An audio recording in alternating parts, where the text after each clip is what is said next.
Mae Cwricwlwm i Gymru yn gofyn i'r proffesiwn addysgu feddwl yn wahanol am y ffordd y maen nhw'n dilynio cwricwlwm, gan symud o fodel cynllunio a chyflwyno gwersi i ddull mwy soffistigedig o gynllunio dysgu a diben. Gweledigaeth ar y cyd yw'r 4 diben, a dyma'r dyhead ar gyfer pob plentyn a pherson ifanc yng Nghymru. Cwricwlwm yr ysgol yw popeth mae dysgwyr yn ei brofi ar drywydd y 4 diben. Mae'n fwy na'r hyn rydyn ni'n ei addysgu yn unig, mae hefyd yn ymwneud â sut rydyn ni'n ei addysgu, ac, yn allweddol, pam ydyn ni'n ei addysgu. Mae Understanding by Design yn fframwaith cynllunio cwricwlwm ac asesu, sy'n cael ei ddefnyddio yn eang ledled y byd. Mae'n gosod ffocws ar addysgu i sicrhau dealltwriaeth a throsglwyddo drwy ddefnyddio proses ddylunio tuag yn ôl. Felly, beth oedden ni am ei gyflawni? Rhoi mynediad i gyfranogwyr at fath o feddylfryd dylunio ac egwyddorion y broses ddylunio tuag yn ôl yw cefnogi wrth iddynt ddylunio cwricwlwm. Creu cyfle i ddatblygu cynllun unedau, y gellir ei ddefnyddio a'i werthuso mewn ysgolion a lleoliadau, gyda chefnogaeth yr awdur G. McTighe. Neilltuo amser penodol ar gyfer deialog broffesiynol sy'n gwneud synnwyr o'r dull hwn o ddylunio. Creu cyfle i nodi manteision ac anfanteision y dull gweithredu hwn yng nghyd-destun Cwricwlwm i Gymru. Beth wnaethon ni ei ddysgu? Mae'n dempled defnyddiol iawn wrth feddwl am gynllunio, achos mae'n helpu athrawon i ystyried yr hyn rydyn ni wir eisiau i ddysgwyr ei ddeall, a sut y bydd y ddealltwriaeth yma yn cefnogi'r 4 diben. Mae'r adborth wedi bod yn gadarnhaol dros ben. Mae ysgolion wedi gweld bod egwyddorion y broses ddylunio tuag yn ôl yn werthfawr i gefnogi cynllunio a diben. Mae'n llwyddo i symud ffocws ymarferwyr oddi wrth dasgau a gweithgareddau sy'n ysgogi dysgu. Mae wir wedi gwneud i fi werthuso fy ngynllunio fy hun. Mae wedi bod yn ddefnyddiol gweld fframwaith a gellir ei ddefnyddio i gefnogi gwaith cynllunio cwricwlwm. Mae wedi gwneud i fi ystyried cynllunio cwricwlwm go iawn, yn hytrach na'r holl logisteg sy'n cyd-fynd ag amserlennu cwricwlwm. Mae wedi cadarnhau fy nghred y dylai cynllunio cwricwlwm fod wrth wraidd popeth a wnawn, a'i fod yn sail i bob penderfyniad addysgegol a wnawn hefyd. Mae cynnwys 2 ymarferwr o bob ysgol yn y cynllun peilot wedi bod yn bwynt dysgu allweddol, gan ei fod wedi galluogi cydweithio o fewn ac ar draws ysgolion. Roedd dadbacio'r sgyrsiau roedden ni'n ei cael gydag ymarferwyr eraill, fel rhan o'r cynllun peilot, yn ddefnyddiol iawn.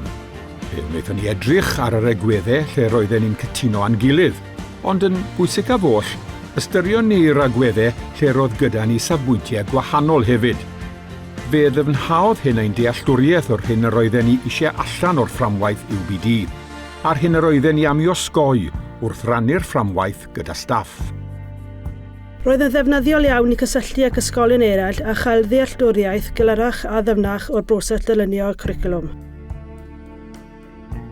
Mae'r fframwaith anghydamserol hwn wedi bod yn boblogaidd iawn ymhlith ymarferwyr, ac wedi caniatáu iddyn nhw ddatblygu ei dealltwriaeth ar eu cyflymder eu hunan. Roedd yr agwedd hunan astudio yn dda o ran gallu gweithio ar eich cyflymder eich hun. Mae'r meddylfryd y tu ôl iddo yn heriol, ond mae ymarferwyr yn hollol sicr am yr her werth chweil a'i fod yn fuddiol o ran deall pwrpas yng nghyd-destun Cwricwlwm i Gymru. Byddwn yn ymgorffori UBD yn ein cynllunio ni ac fe fyddwn yn gwneud hyn mewn camau bach y gellir ei rheoli. Fydd yn gwell ar hyn sy'n cael ei gyflwyno i'n disgyblion a'n staff. Mae'n rhagorol o ran ein darparu ni gyda garfau ymarferol defnyddiol iawn i arwain fersiwn diweddaraf ein cwricwlwm gyda'n cydweithwyr. Mae'r cynllun peilot wedi dangos na all ysgolion dynnu hyn oddi ar y silff fel rhyw eitem neu gynnyrch, ac rydym wedi ceisio hwyluso'r broses drwy'r allbynnau sy'n cael eu cynnwys yn y rhestr chwarae yma. Mae'n gofyn bod ymarferwyr ac arweinwyr ysgol yn asesu gwerth y dull gweithredu hwn o fewn eu cyd-destun eu hunan a chyd-destun blaenoriaethau eu hysgol ar gyfer gwella.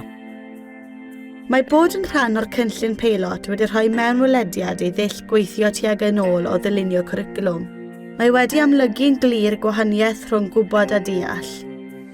Fodd bynnag, dwi'n teimlo bod llawer o enghreifftiau a ddarparwyd yn canolbwyntio ar ddatblygu gwybodaeth cynnwys yn unig. Mae cwricwlwm i Gymru yn gofyn i ni ystyried gwerthoedd, agweddau, sgiliau a phrosesau yn ogystal â gwybodaeth y cynnwys mwyn gwireddu'r 4 diben. Dwi'n credu ei fod yn symleiddio llawer o brosesau cymleth. Mewn rhai meysydd, mae'n dipyn o her cyfieithu'r meddylfryd cysyniadol y tu ôl i UBD yn uniongyrchol i'r Gymraeg. Mae ymarferwyr Cymraeg yn awyddus i gefnogi hyn ymhellach, ac rydym wedi gwneud hyn yn bosib drwy sicrhau mynediad i'r cyfranogwyr hyn at darpariaeth Gymraeg a Saesneg drwy gydol y cynllun peilot. Mae'r defnydd o esiamplau parod ac arweiniad pellach yn enwedig trwy gyfrwng y Gymraeg wedi bod yn ardderchog. Byddwn yn parhau i ddiweddaru ein canllawiau a'n dogfennau cymorth yn dilyn y cynllun peilot ar gyfer ein cyd-destun penodol ni. Ar y cyfan, mae'r prosiect peilot hwn wedi darparu llawer o gyfleoedd i ddatblygu ein ffordd o feddwl am ddylunio cwricwlwm yng nghyd-destun cwricwlwm i Gymru. Diolch i'r holl gyfranogwyr o ysgolion a lleoliadau ledled Cymru, gan ein partneriaid mewn awdurdodau rhanbarthol a lleol a'n cydweithwyr mewn addysg uwch sy'n gyfrifol am hyfforddiant cychwynnol athrawon. Byddwn yn parhau i gyd greu dulliau gweithredu o gynllunio cwricwlwm sy'n helpu i lywio ein cyd-ddealltwriaeth wrth wireddu cwricwlwm i Gymru.